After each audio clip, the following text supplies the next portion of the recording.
The story begins with an airplane flying over the Arctic. Suddenly, the weather changes, becoming colder, and the plane crashes. After a while, the passengers regain consciousness and emerge from the plane. Among them is an elderly man named Amundsen, who is on what is said to be his final journey.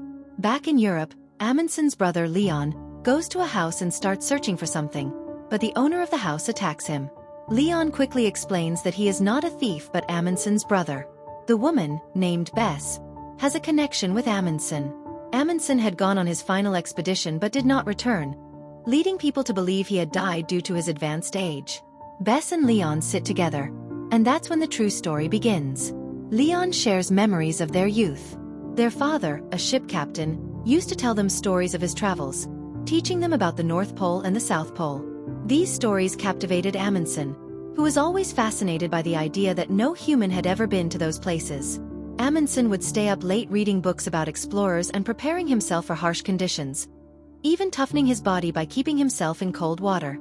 In those days, a Norwegian explorer crossed Greenland and returned triumphantly. Witnessing this inspired Amundsen deeply. One day, they received news that their father's ship had sunk, and his body was never found. A few months later, their mother fell ill and passed away. Despite these tragedies, Amundsen never let go of his dreams. As they grew older, they ventured into the snowy regions of Norway.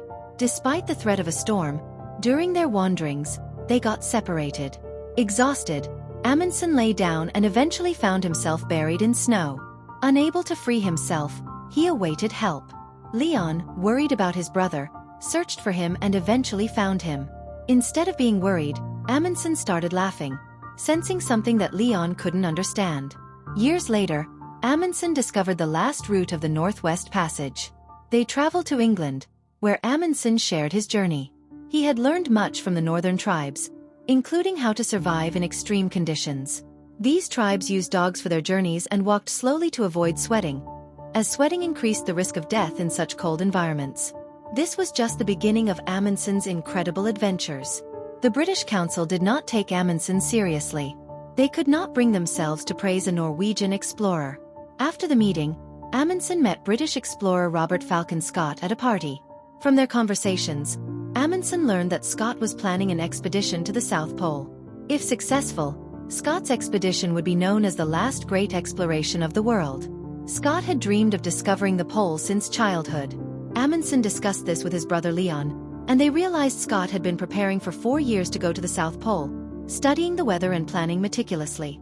Amundsen and Leon secretly decided to keep their own plans hidden from the British. They only confided in their ambassador, who was funding their expedition.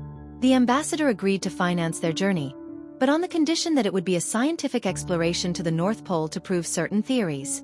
Amundsen and Leon assembled a team for their expedition.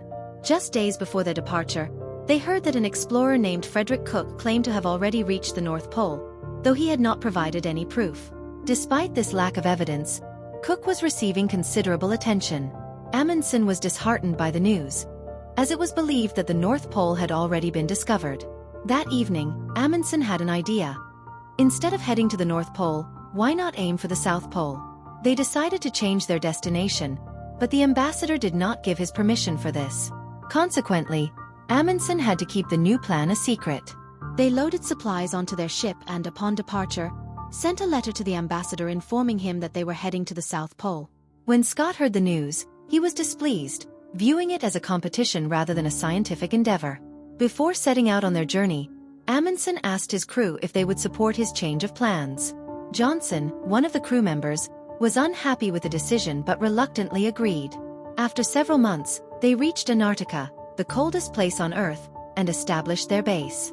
In September 1911, a group of people from their team attempted to reach the South Pole for the first time, but were forced to turn back due to a dangerous snowstorm. Fearing they might get separated, Amundsen instructed everyone to find their way back to the camp alone. Many of them managed to return to the camp, including Johnson and a young boy who arrived at night.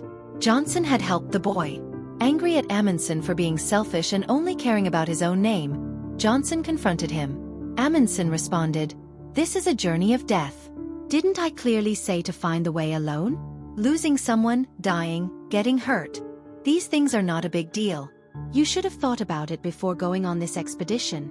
The next day, Amundsen sent Johnson back to make a map of the nearby area.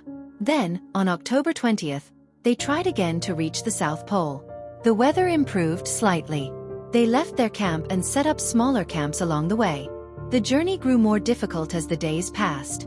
One day, while one of them went to relieve himself, the ice started to break beneath them. They managed to save themselves by holding on to each other, but their supplies fell. Despite this setback, they pressed on because Amundsen had learned from his previous experiences in the north that dogs are very useful in snowy conditions. He had brought dogs with him to pull their supplies.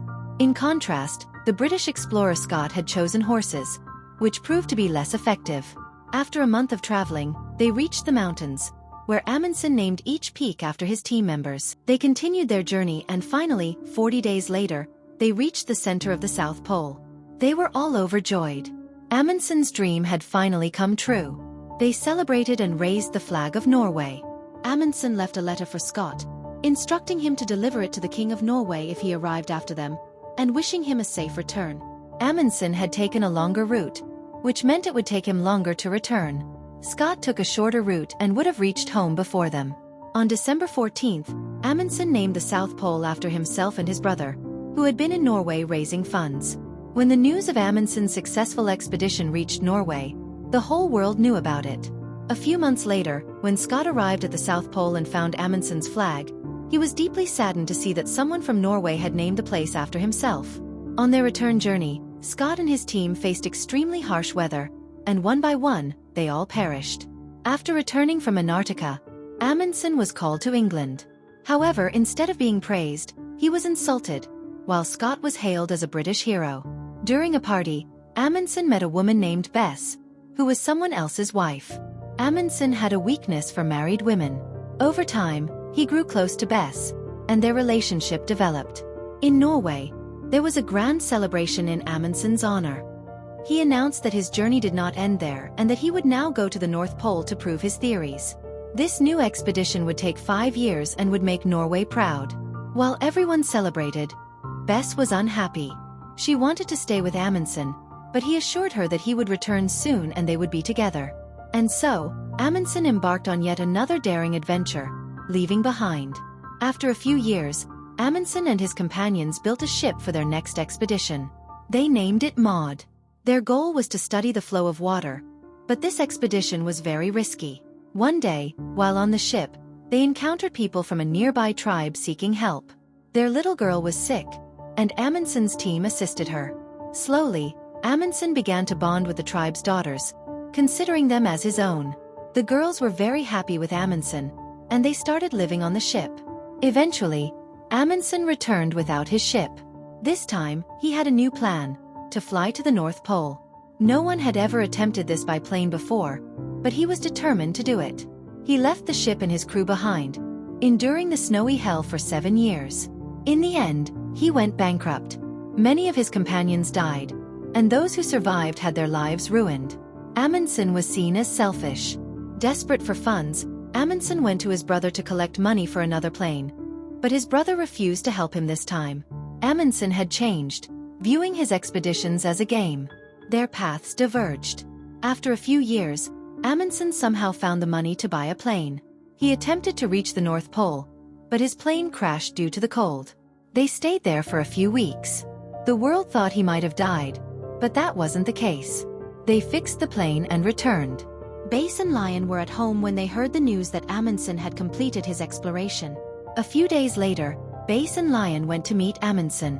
However, Amundsen had now distanced himself from his brother, just like everyone else. Many years had passed, and Amundsen had grown old. He wrote a book in which he did not mention his brother, the ambassador, or the king, as he wanted to take all the credit himself. In 1918, some Norwegian explorers in Antarctica needed rescue, and Amundsen went on a rescue mission with his companions. Unfortunately, their ship crashed, and Amundsen got lost in the North Pole forever. And thus ends the story of Roald Amundsen.